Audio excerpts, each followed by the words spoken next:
Good morning to all of you. तो आज structure of atom का हम बताने जा रहे हैं आपको एक टॉपिक फोटो इलेक्ट्रिक इफेक्ट। बड़ा इंपॉर्टेंट टॉपिक है, इससे आपके एग्जाम में भी सवाल आएंगे, अकेडमिक में भी और कॉम्पिटिशन में। तो देखते हैं कि फोटो इलेक्ट्रिक इफेक्ट क्या होता है।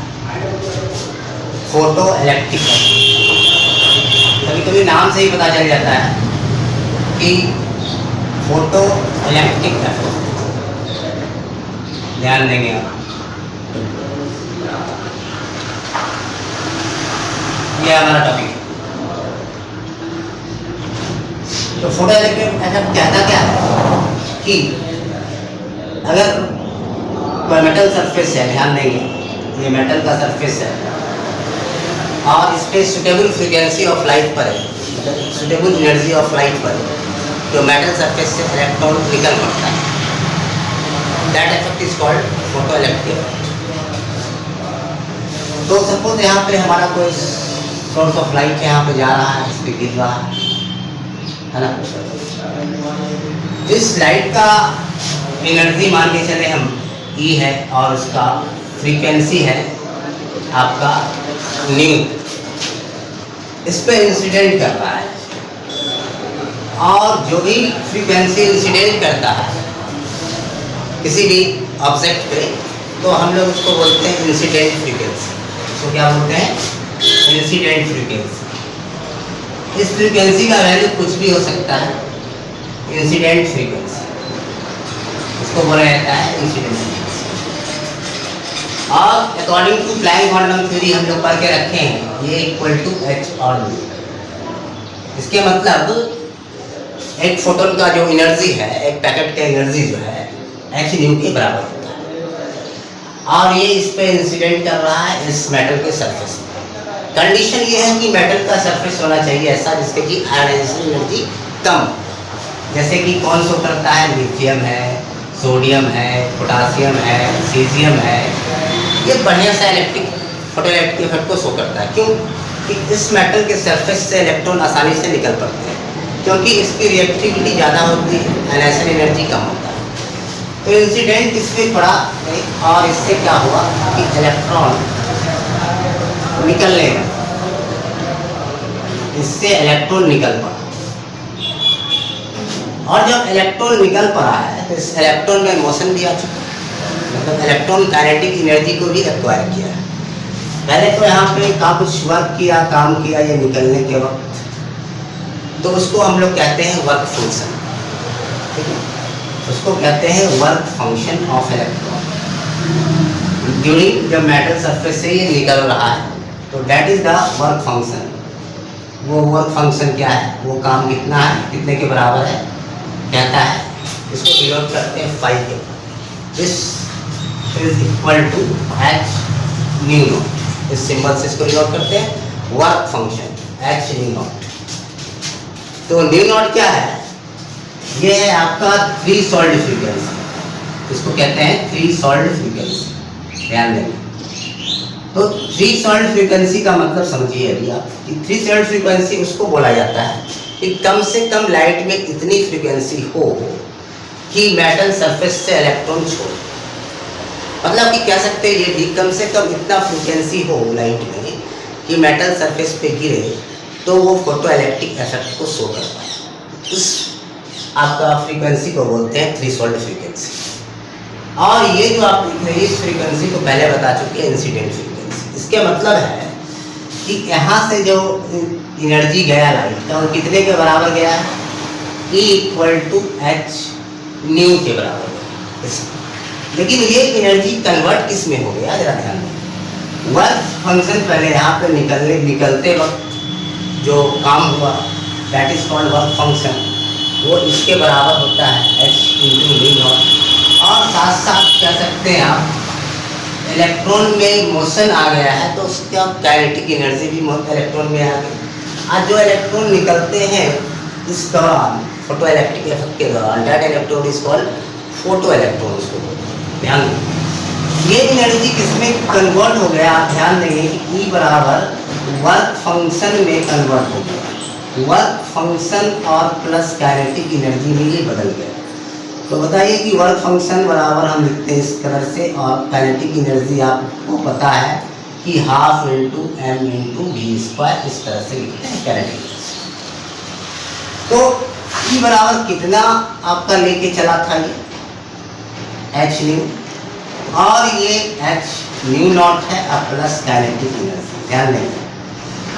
तो एक तरह से कहिए ये इक्वेशन बन गया फोटो इलेक्ट्रिक इक्वेशन, तैयार हो गई फोटो इलेक्ट्रिक इक्वेशन। इस इक्वेशन से फायदा हमारा क्या है कि हम इस अगर वर्क फंक्शन दिया हुआ है तो थ्रेशोल्ड फ्रीक्वेंसी निकाल सकते हैं, क्योंकि प्लैंक कांस्टेंट का वैल्यू आपका क्लियर है, fix 6.63 into 10 inverse 34 joule second, ये एक्चुअली फिक्स है, आप याद रखना होगा।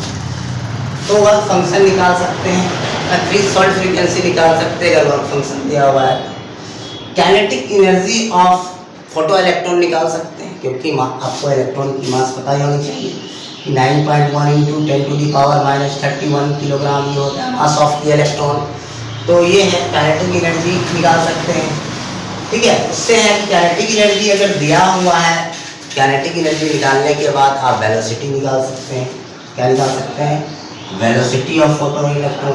तो कुछ ऐसे सवाल एनसीईआरटी ने भी दिया हुआ है कि निकालिए फोटोन का एनर्जी क्या है, जो यहाँ पर पड़ा उसका एनर्जी क्या है, वर्क फंक्शन क्या है, थ्रेशोल्ड फ्रीक्वेंसी क्या है, उसके बाद काइनेटिक एनर्जी क्या है, उसकी वेलोसिटी क्या है।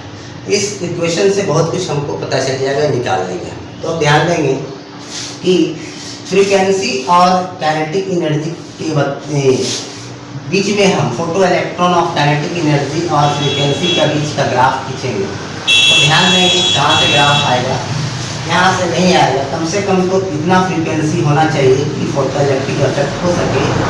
तो उस फ्रीक्वेंसी को हम लोग क्या बोलते हैं, आपका थ्रेशोल्ड फ्रीक्वेंसी। उस फ्रीक्वेंसी को क्या बोलते हैं? Threshold frequency. तो कुछ ग्राफ इसका ऐसा होने वाला है, ये ध्यान दीजिए। अब इसको थोड़ा सा और लिखते हैं हम, H new minus H nu not बराबर के इंटू ई काइनेटिक एनर्जी। ध्यान देंगे। तो एच कॉमन ले लेते हैं, nu minus nu naught equal to kinetic energy. तो ये इक्वेशन से हम ये पता कर सकते हैं कि कब कब फोटो इलेक्ट्रिक इफेक्ट होगा और कब नहीं होगा, ठीक है। तो हमारे पास 3 केस है। 3 केस में क्या बन सकता है कि या तो हो सकता है, ध्यान दीजिएगा यहाँ पे हम लिख रहे हैं कि ये जो इंसिडेंट फ्रीक्वेंसी है थ्रेशोल्ड फ्रीक्वेंसी से ज़्यादा हो सकता है, और थ्रेशोल्ड फ्रीक्वेंसी हो सकती है, इंसिडेंट फ्रीक्वेंसी ये भी हो सकता है कि इससे कम हो, और ये भी कंडीशन आ सकता है कि ये इसके बराबर। 3 कंडीशन आ सकता है। अब देखेंगे कब कब फोटो इलेक्ट्रिक इफेक्ट होगा और कब नहीं होने वाला है। तो ध्यान दीजिएगा, जब ये बड़ा है और ये छोटा है तो काइनेटिक एनर्जी का वैल्यू पॉजिटिव में आएगा। ध्यान दीजिएगा, फिर से बोल रहा है। ये अगर बड़ा है, सपोज ये 10 है और ये 5 है, एच तो कांस्टेंट है, तो कहने का मतलब है काइनेटिक एनर्जी का वैल्यू पॉजिटिव में आ रहा है, तो इसके मतलब फोटो इलेक्ट्रिक इफेक्ट होगा। ऑब्वियसली इतने अगर हमको इतना फ्रीक्वेंसी मिल जाता है थ्रेशोल्ड फ्रीक्वेंसी, तो फोटो इलेक्ट्रिक इफेक्ट हो रहा है। और हमको जो लाइट में जो फ्रीक्वेंसी है कितना है, इससे ज़्यादा है, थ्रेशोल्ड फ्रीक्वेंसी से ज़्यादा है, तो ऑब्वियसली होगा, ठीक है। कम से कम इतना पे तो हो ही जा रहा है। अगर इससे कम रहेगा तो भले नहीं होगा, लेकिन इससे ज़्यादा है तो हो जाएगा। लेकिन ये कंडीशन ऐसा कुछ है कि अब ये ज़्यादा है और ये कम है, मतलब ये 5 है और ये 10 है, तो काइनेटिक एनर्जी नेगेटिव में आ जाएगा, ठीक है। इस केस में फोटो इलेक्ट्रिक इफेक्ट नहीं होगा, क्लियर। अब ध्यान देंगे, अगर ये इसके बराबर है, अब ये भी 5 है और ये भी 5 मान के चलते हैं ऐसा, तो काइनेटिक एनर्जी का वैल्यू 0 आ जाएगा।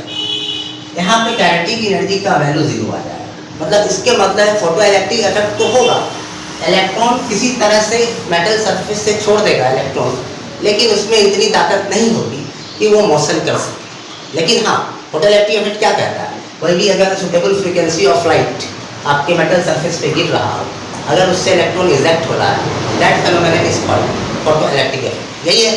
तो ये है थोड़ा सा आइडिया आपका फोटो इलेक्ट्रिक इफेक्ट के बारे में, और इससे आपका जो भी इस रिलेशन से रिलेटेड सवाल है आप कर सकते हैं एनसीईआरटी से या फिर कोई भी अदर बुक से।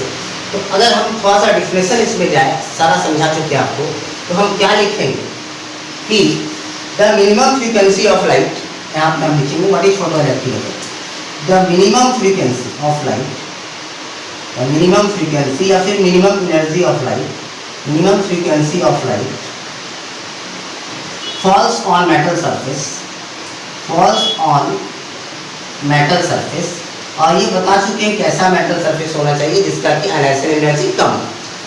इन order to just eject the electron from surface of metal, मतलब कि कम से मिनिमम फ्रीक्वेंसी ऑफ लाइट होनी चाहिए। In order to just eject the electron from surface of metal, that is called threshold frequency, इसी को बोलते हैं हम लोग, है ना।